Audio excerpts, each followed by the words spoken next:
نن ورځ باید یوه جالبه ادعا ثابته کړو چې د کرکټ وتلی ستوری ګلبدین نایب په دې وروستیو کې له هټیو څخه توکي اخلي خو پیسې نه ورکوي. ښاغلی نایب، راپورونه دي چې تاسو په دې وروستیو کې له هټیو څخه توکي اخلئ خو پیسې نه ورکوئ. آیا دا رښتیا ده؟ آیا تاسو له خپل شهرت څخه ګټه پورته کوئ یا د دې تر شا کومه بله خبره ده؟ نه، دا رښتیا نه دي. چا ویل؟ شواهد شته، موږ ویډیو لرو، وګورئ.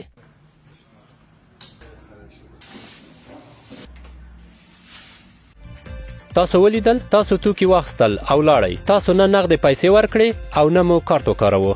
تاسو یوازې یو عکس واخیست او له هټۍ څخه ووتئ. نه، تاسو غلط پوه شوئ. موږ ټولو ولیدل چې تاسو پیسې نه دي ورکړې. ما د خپل موبایل له لارې پیسې ورکړې. زه د اتصالات ام حواله له چوپړتیاو څخه ګټه اخلم.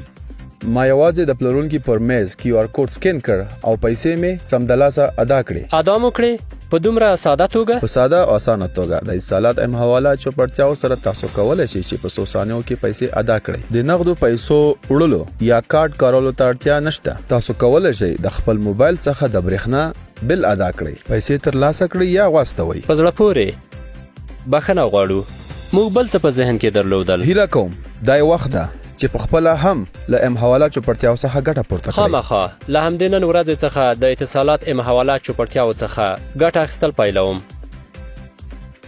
ښه ګرانو لیدونکو، رښتیا څرګند شول، دا شهرت نه و، هوښیارانه ادا کول و. د اتصالات ام حواله د پیسو د راکړې ورکړې لپاره یوه ګړندۍ، خوندي او باوري لاره ده. همدا نن ترې ګټه واخلئ.